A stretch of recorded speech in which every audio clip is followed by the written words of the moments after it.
berpegang teguh pada Al-Quran, tapi bukan Quran yang palsu. Kami akan berpegang teguh pada hadis, bukan hadis yang palsu. Pun kami akan mencintai dan mengikuti Ahlul Bait, bukan Ahlul Bait yang selesai. Indikator hadis itu sahih ada. Tanda-tanda hadis itu palsu ada. Pun tanda-tanda Ahlul Bait palsu ada. Nabi SAW beliau memesan kepada umatnya dua hal. Ma in tamassaktum bihima lan tadillu ba'di. Semenjak kamu masih berpegang dengan dua hal ini, kamu nggak akan sesat, nggak keliru. Kitabullah wa itrati, Al-Quran dan keluarga Nabi Muhammad SAW. Habaib maksudnya. Ada riwayat hadis Kitabullah wa sunnati, kitabnya Allah dan sunnahnya Nabi.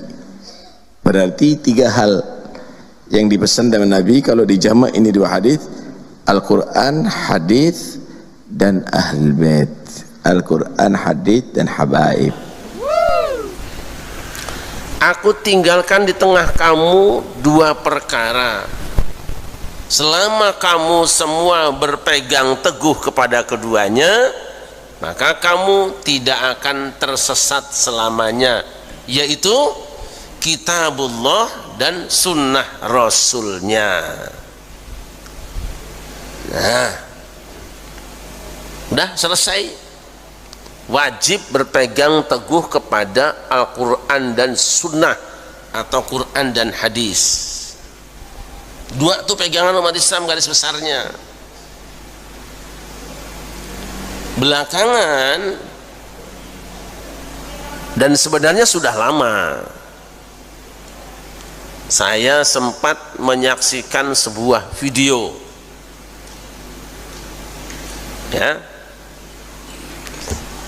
yang seakan-akan menafikan kewajiban berpegang teguh pada as-sunnah.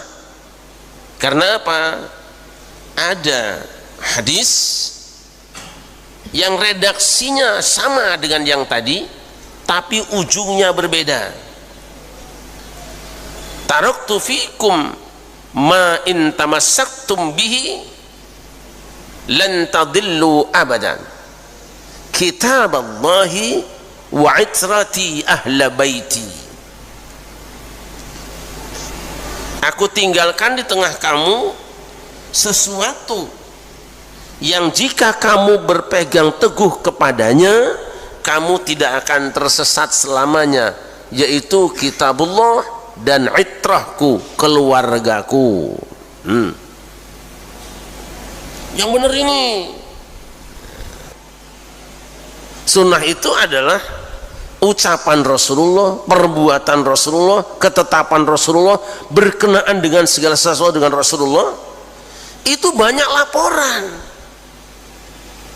tapi kita baru akan mengamalkan sunnah jika hadis atau sunnah itu sahihah, sahih. Nah, untuk sahih ada persyaratannya. Itu laporan tentang Nabi itu jutaan jumlahnya dulu itu, banyak sekali. Rasul bersabda, Rasul melakukan ini, Rasul melarang anu, ramai sekali. Termasuk hadis terong, siapa yang makan terong, ada itu. Tapi para ulama kan kemudian memastikan, harus dipastikan bahwa ini hadis itu sahih, benar-benar Rasul mengucapkannya. Dibuatlah metodenya, diteliti mulai rawinya, matannya, kemudian isnadnya, diteliti. Satu hadis itu dibaca, diteliti, ditelusuri semua. Kamu dengar dari siapa? Dari Ustadz Hamdi. Terus kamu dari siapa? Dari Haji Mahali. Diteliti. Setelah diteliti orang-orangnya, adil apa tidak, sikot apa tidak, kredibel apa tidak, pintar apa tidak, cerdas apa tidak. Karena kadang-kadang orang ada hafalannya campur aduk, kan? Selesai itu teksnya, apakah teksnya itu menyalahi Quran apa tidak? Apa teksnya itu cacat apa tidak? Dah, Setelah diuji, diteliti, disimpulkan, oh ternyata ini menurut kriteria yang disepakati dan ditetapkan para ulama benar-benar hadis sahih. Mari kita fahami dan kita amalkan. Lu ternyata hadis ini palsu toh, maka hadis ini kita buang. Jadi berpegang teguh pada sunnah juga ada teknisnya apa? Pastikan bahwa sunnah itu memang benar. Kedua, yang ketiga sama, berpegang teguh kepada ahlul bait atau mengikuti ahlul bait, mahabbah ahlul bait.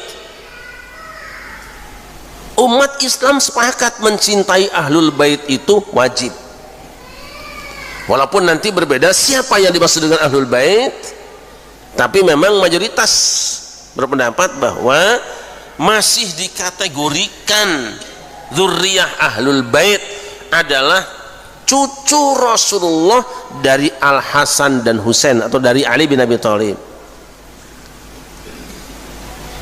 Tapi apakah setiap orang yang melaporkan bahwa ini cucu Rasulullah itu diterima? Tidak, harus diteliti dulu. Ya kayak hadis tadi itu, teliti dulu. Karena apa? Lalu kalau semua orang ngaku diterima, ya rusak. Asal hidungnya mancung, badannya jangkung, gitu kan. Ada. Lalu ngaku cucu Rasul, cintai saya wajib. Diteliti. Nah, sejarah mencatat banyak orang yang menisbatkan kepada Rasulullah tapi bukan. Ya memang karena kita selama ini tertidur pulas, jinak bobokan, dan pikiran kita itu kalau cucu Rasul itu mesti pakai udeng-udeng itu cukup cirinya. Tidak ingat bahwa di Timur Tengah itu udeng-udeng itu bukan spesial cucu Rasul. Gitu. Lalu ketika ada orang yang mencoba menganalisa nasab silsilah seseorang, itu kita nolaknya pakai udeng-udeng. Dia kan pakai udeng-udeng, dia ngajinya selawatnya bagus, bukan itu masalahnya. Benar kata orang, supaya kita tidak salah mencintai, Rasul perintahkan mencintai ahlul bait. Kita punya cinta akan kita tumpahkan ke dia, tapi pastikan bahwa pengakuannya benar. Gitu loh. Nah terus para ulama juga mengambil kriteria, ya pastikan ketika ada pendapat bahwa ini adalah mazhab ahlul bait, kita teliti apakah benar seperti itu fikihnya ahlul bait. Kita teliti, tidak apa-apa, boleh. Penisbatan pendapat itu kepada ahlul bait benar apa tidak, itu penting. Nah itu sebenarnya sebab kita tidak mau baca Quran tapi Quran palsu, kita tidak mau mengamalkan hadis, hadis palsu, pun kita tidak mau mencintai ahlul bait tapi ahlul bait, itu masalahnya. Yang tahu ini benar apa tidak ada ahlinya semua. Nah kita orang awam nggak usah ikut campur lah. Saya campur, ada dewek-dewek ahli ini, saya tidak percaya dengan ini, ya diskusi, ya nggak mungkin lah masa firman Allah kayak gini, teklor ini, diskusi kepada ahlinya. Hadis ini nggak mungkin dhaif, ini pasti sahih, ini sisanya pasti benar, ayo diskusi, debat terbuka kalau perlu, itu seperti itu. Jadi jangan pertentangkan antara sunnah dengan ahlul bait. Tidak ada pertentangan, ada memang persoalan. Indikator hadis itu sahih ada. Tanda-tanda hadis itu palsu ada. Pun tanda-tanda ahlul bait palsu ada. Maka para ulama mengatakan yang dimaksud dengan ahlul bait yang wajib diikuti adalah yang alimnya. Lah kalau sama yang bodoh mau ngaji apa? Mau sholat sama orang bodoh? Gitu loh. Yang mana? Yang baik akhlaknya dan mencontoh Rasulullah dalam kehidupannya. Wis. Ayo kita lihat Rasul pernah berdoa, Allahumma ij'al rizqa ali Muhammadin qutan. Allahumma ij'al rizqa ali Muhammadin qutan. Ya Allah, jadikanlah rezeki ali keluarga Muhammad itu hanya pas-pasan. Ada yang gitu sekarang?